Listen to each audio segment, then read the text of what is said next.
Ahora, más que nunca, es muy común escuchar a las personas decir: soy espiritual, pero no soy religioso. ¿Qué significa eso? No sé. ¿Que meditan?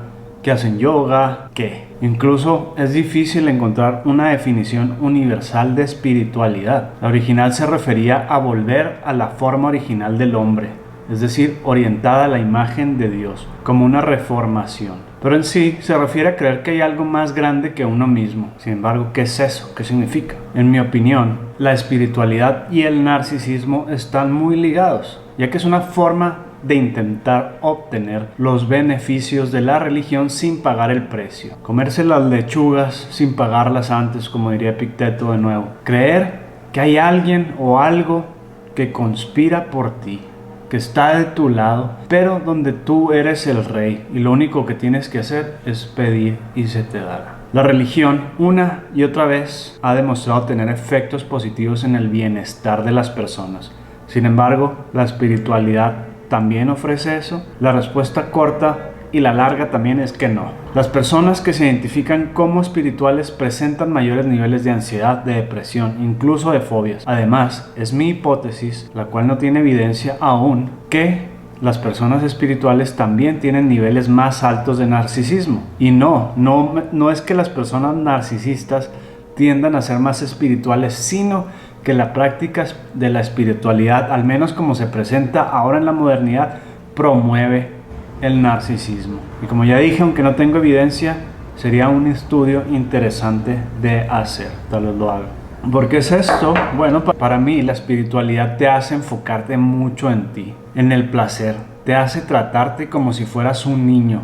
Y si lo pensamos, los niños por naturaleza son narcisistas y conforme van creciendo se van dando cuenta que las otras personas también tienen necesidades, tienen deseos y que sufren. Los niveles de narcisismo del niño empiezan a bajar, empieza a volverse más funcionales, más adaptativos y se empieza a perder percepción de que uno es el centro del universo. De hecho, vi algo muy interesante que decía que a los 6 meses los infantes tienden a tener un cierto tipo de, vamos a llamarle, depresión, cuando empiezan a darse cuenta de que la madre es un ser aparte de ellos. Claro que no hay duda de que un niño podría ser muy feliz, muy alegre, si lo dejaran cumplir todos sus ímpetus, todos sus impulsos, comer lo que quisiera, jugar el tiempo que quisiera, donde quisiera, dormirse a la hora que quisiera, ver lo que quisiera, etcétera, etcétera.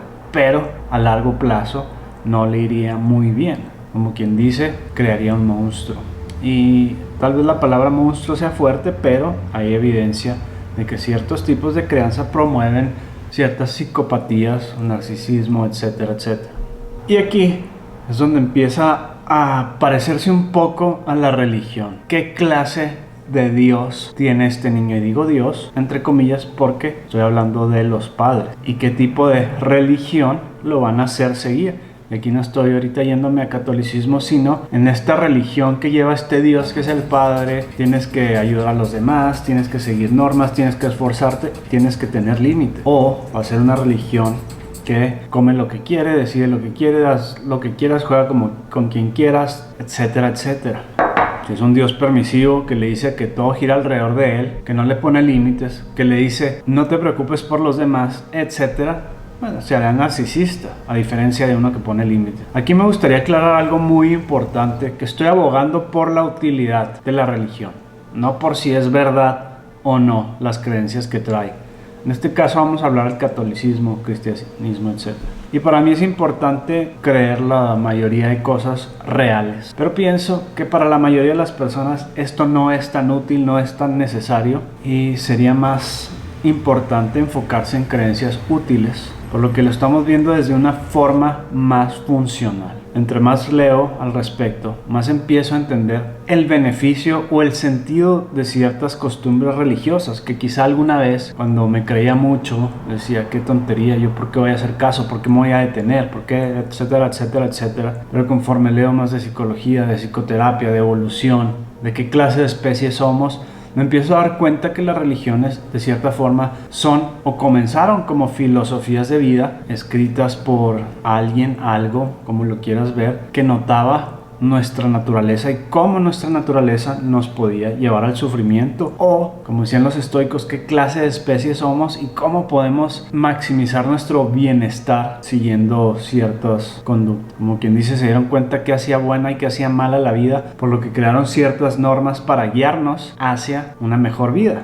Pero algunos se dieron cuenta que era más probable que siguiéramos esas normas si se nos decía que había alguien o algo que nos iba a castigar, que había cosas como el infierno. Y de eso es lo que hablo en mi video de los 7 pecados capitales, que te dicen: si te dejas llevar por estos impulsos como la gula, como la pereza, como la avaricia, como la ira, como la lujuria, te vas a ir al infierno. ¿Pero qué es esto? Si los 7 pecados, checa el video, son simplemente instintos naturales, ya sea de reproducción, de conservación de energía, de obtención de recursos, de obtención de energía, que se pueden salir de control, por lo tanto nos pueden llegar a dominar y crearían aquí el infierno en la tierra, por lo que nos dicen: regúlate, ten cuidado, etc. Pienso que son útiles. No hay falta de evidencia de que las personas religiosas tienen más bienestar emocional. Algo que me gustaría aclarar aquí es que yo no soy la fuente final.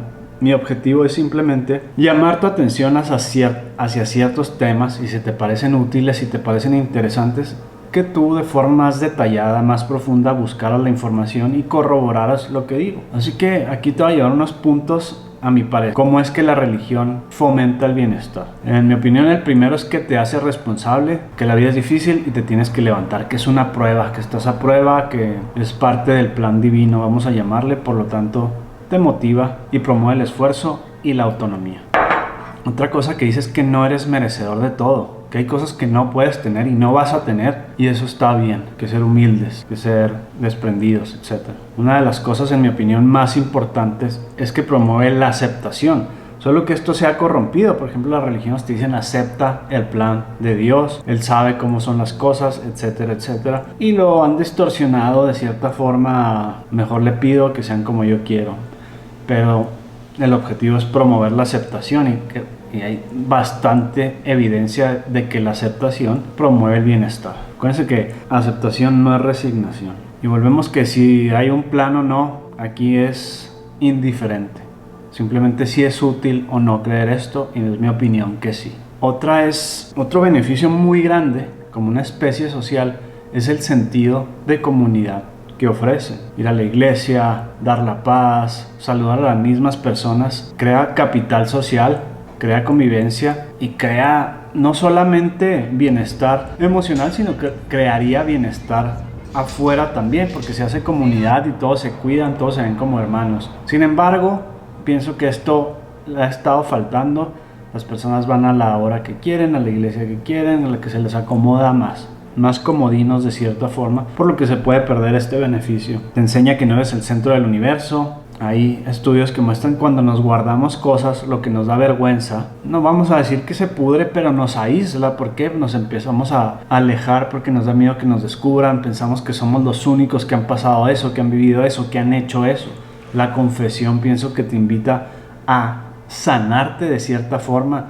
Ese perdón que le dicen que te dan, en realidad es tú liberarte, que deje de perder poder sobre ti de cierta forma, y recordarte que tienes que tratar de no volverlo a repetir, porque te crea, como quien dice, el infierno aquí. Como ya mencioné, promueve el autocontrol, no satisfacer cualquier ímpetu que trae nuestra naturaleza, como comida, sexo, pereza, etc., ya que esto nos puede traer el infierno aquí. En mi opinión, todo se reduce a conductas, si son útiles o si son inútiles, y cómo actuamos en base a lo que creemos. Por lo tanto, necesitamos tener creencias útiles en el sentido que nos lleven a una mejor vida, una vida más satisfactoria. Entonces, si algo nos promueve a hacer conductas positivas, siempre va a ser bueno. Por ejemplo, a mí me gusta meditar. Ahí tengo prácticas, si te interesa, mindfulness especialmente, porque me ayuda a prestar más atención, me ayuda a estar más presente.